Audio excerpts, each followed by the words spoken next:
This Monday, the United States Treasury Department imposed new sanctions against Nicaragua in response to the recent general elections as part of its escalating attacks on the government of President Daniel Ortega. This Monday, Cuba resumed in-person learning activities and reopened its borders in a bid to revive tourism. China has unveiled the world's first inhalable vaccine against COVID-19, named Crown.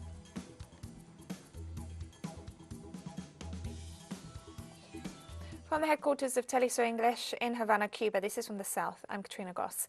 This Monday, the United States Treasury Department imposed new sanctions against Nicaragua in response to the recent general elections held in the Central American country. The sanctions target 9 officials and the public ministry. The United States government refuses to recognize the landslide victory of President Daniel Ortega and the Sandinista National Liberation Front in the elections and continues to attack the country's democratic system. The United Kingdom has also updated its sanctions on Nicaragua, adding 8 government officials to its list, including Vice President Rosario Murillo.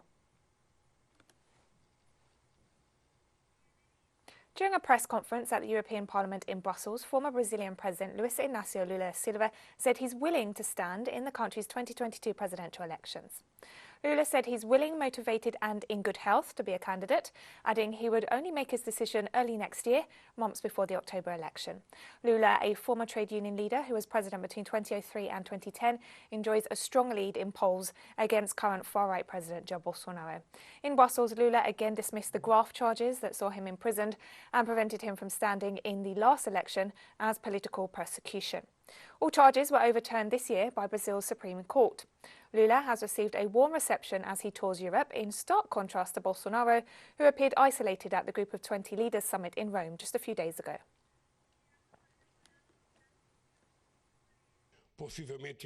In February or March, I will decide whether I stand or not. It depends on whether the party wants me to be a candidate and if the party will be allied to other parties, because we need to win the elections. And at the same time, we have to rebuild Brazil.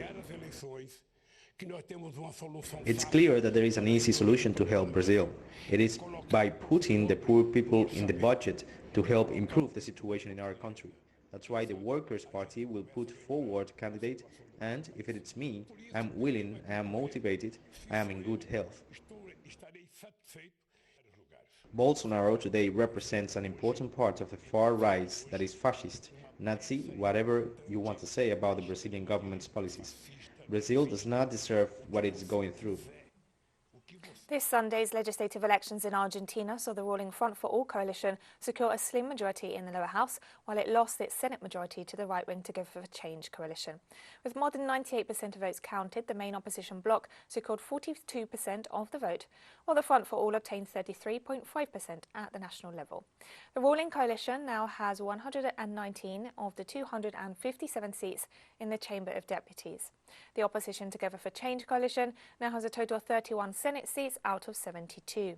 For the first time in 38 years since the return of democracy in 1983, Peronist political forces will not have a majority in the Senate. On the other hand, the results of the province of Buenos Aires show a surprising parity between the two main political forces, with 38.41% and 40.05% respectively. Venezuela has entered the final stretch of the campaign ahead of the regional and municipal elections to be held this Sunday, November 21st.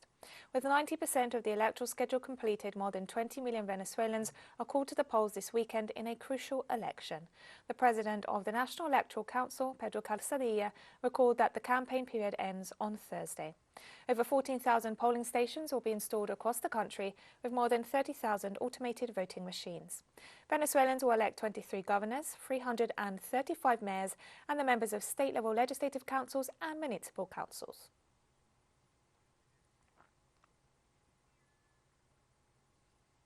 The Office of the United Nations High Commissioner for Human Rights expressed on Sunday its concern over the violent deaths that have occurred in Honduras in the context of the general elections to be held on November 28th.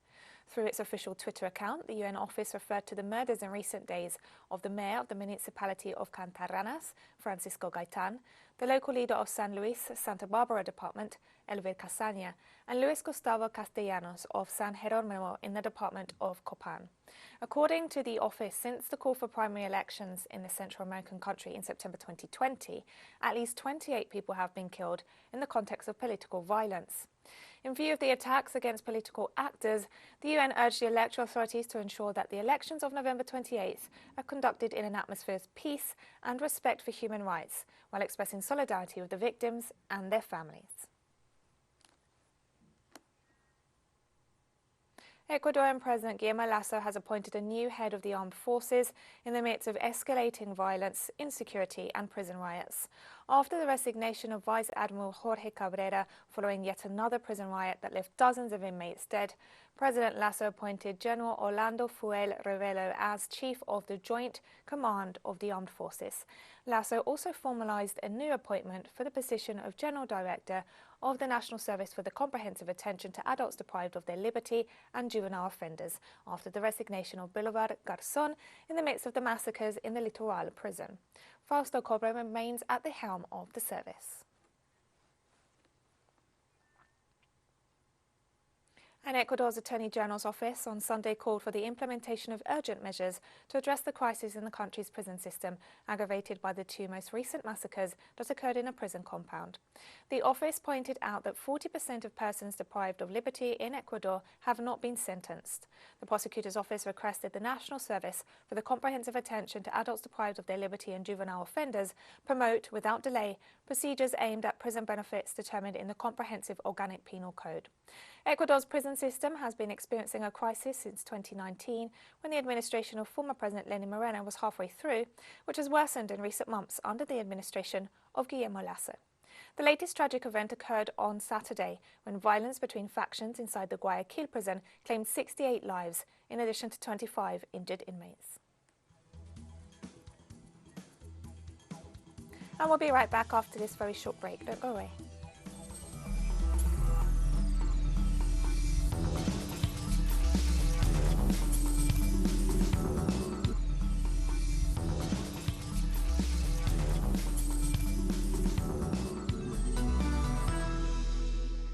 Welcome back to From the South.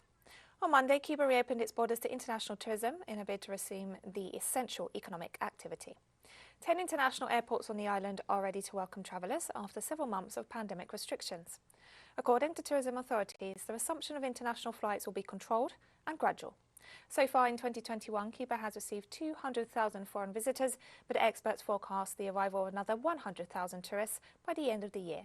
According to the Transportation Ministry, international flights are set to increase to more than 400 a week from the main destinations and emitters of international tourists: the United States, Russia, Germany, France, Spain, Italy, Poland, Serbia and Turkey. Regarding cruise ships, which are due to resume activities in December, negotiations have also been conducted to include Cuban ports in new routes. And staying in Cuba this Monday, over 700,000 students returned to classrooms after almost 2 years without in-person learning activities. Authorities, staff and local communities joined forces to prepare educational facilities and guarantee a safe return to classes for students from preschool to 5th grade, who as of this Monday joined those of other school years who've been in their classrooms safely since October 4th and November 8th. Teachers face the challenge of systematizing the contents that students received online platforms and television during the lockdown period. The move comes after the vaccination of all school-aged children across the country to ensure a minimum risk of COVID-19 outbreaks.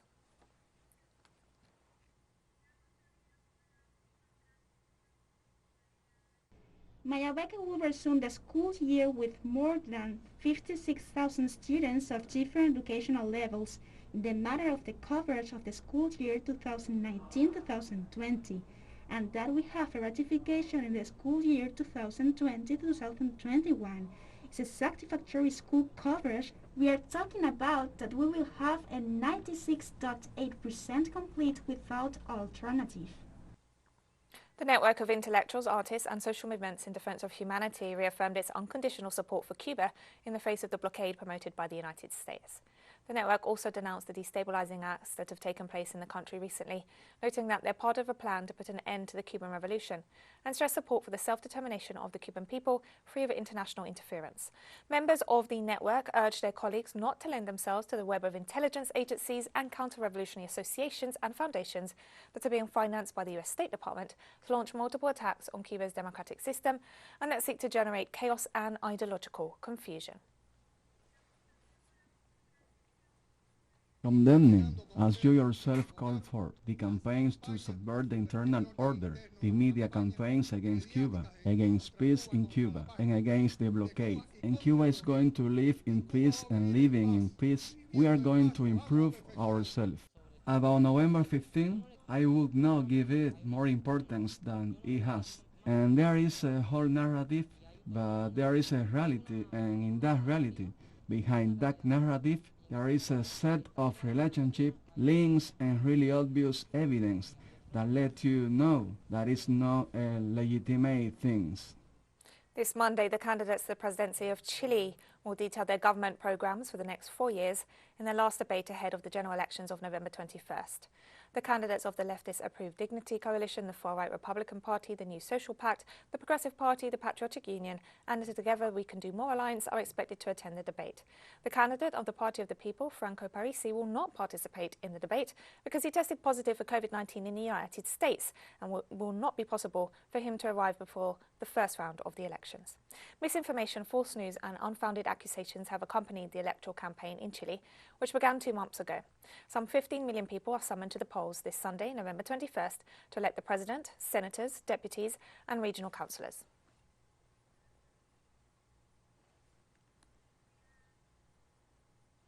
President of the United States Joe Biden's overall approval rating has slipped to an all-time low of just 41%.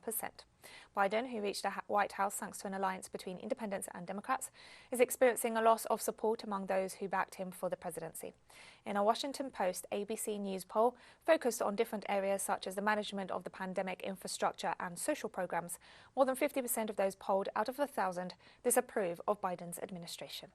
Analysts are sure that the political future of the United States is becoming more complex every day in a nation where there is no real possibility of electing a president who represents the true interests of the majority of the country's citizens in a democratic manner.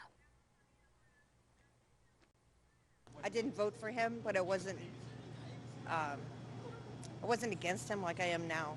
Now it's just, he's not handling things well. I don't think so. No. For the most part, and I voted for Biden. My mom, she cooked for him before and had his house like when he was a senator. So, you know, here in Delaware, he's loved. But as time has gone by, we have been lacking the reciprocation. And we have more stories coming up after this final short break. Stay with us.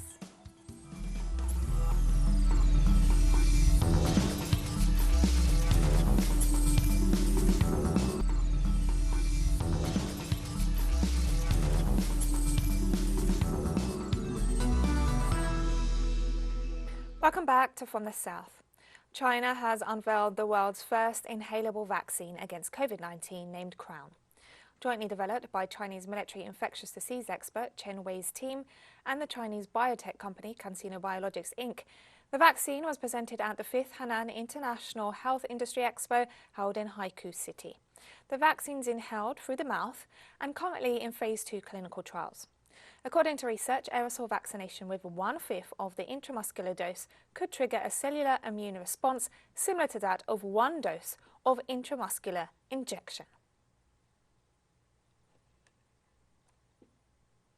And China launched the Beijing Stock Exchange, the third in the country, which will serve as a base for innovative small and medium-sized companies.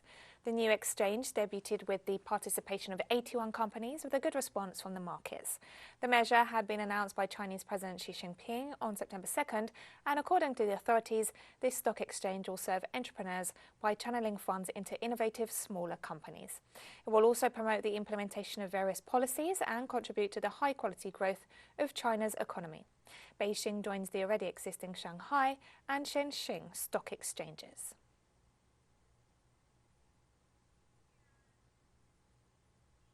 Belarusian state-owned airline Belavia has announced it will no longer accept citizens from Iraq, Syria, Yemen and Afghanistan on flights between Dubai and Belarus. According to a company statement, following the decision of the competent authorities of the United Arab Emirates as of Sunday, November 14th, citizens of these countries will not be accepted on flights. This is one of the main routes used by people to travel to Minsk and then seek to reach the border with the European Union, where they seek to request asylum.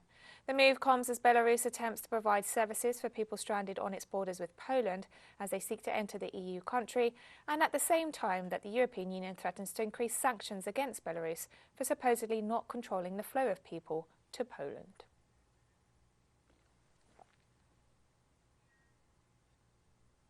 And for its part, Iraq announced that it will voluntarily repatriate people stranded at the border of Belarus with Poland as of next Thursday. The Iraqi embassy in Moscow and in Warsaw will coordinate efforts to assist Iraqi citizens who wish to return to their home country after being stranded at the border in an attempt to enter the European Union. Foreign Ministry spokesman Ahmed al-Sharaf stated Iraq will carry out the first flight for those who wish to voluntarily return on Thursday.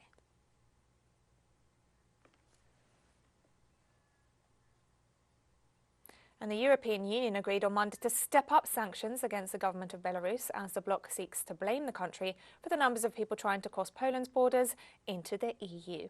EU foreign ministers adjusted the types of sanctions that the bloc can impose against Belarusian authorities.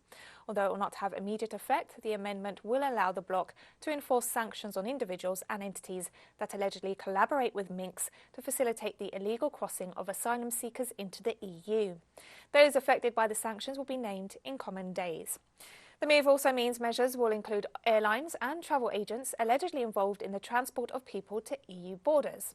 The announcement, which comes hours after Minsk announced that its state airline Belavia will stop accepting citizens from Iraq, Syria, Yemen and Afghanistan on flights between Dubai and Belarus, a route used by many to travel from Minsk to the border with the EU.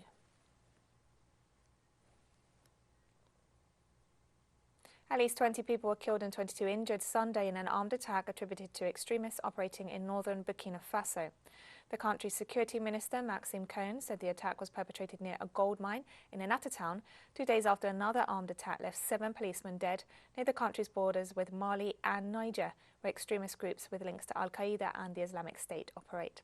The attacks are usually attributed to the local BURKINA group and Ansarul Islam, the Al-Qaeda-affiliated Sahel Jihadist coalition, or the group for the support of Islam, Muslims and the Islamic State in the Greater Sahara. This morning, indeed, the detachment of the Gendarmerie of Enata suffered a barbaric attack, an attack in the progress, of which there was fighting with our force, which, with a lot of dignity, of courage and self-sacrifice, held their positions with regard to the provisional balance sheet. There are 20 deceased, including a civilian. We found about 22 survivors and the search continues to find all the elements that were allocated in the fight.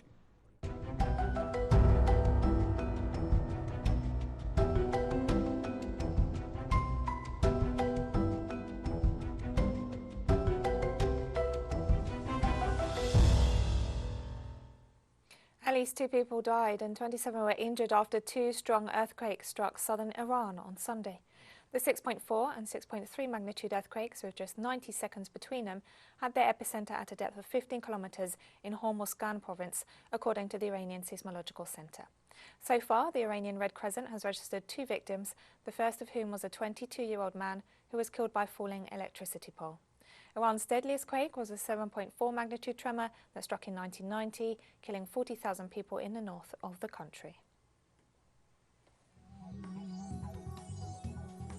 And we've come to the end of this news brief. Remember, you can find these and many other stories on our website at telesurenglish.net.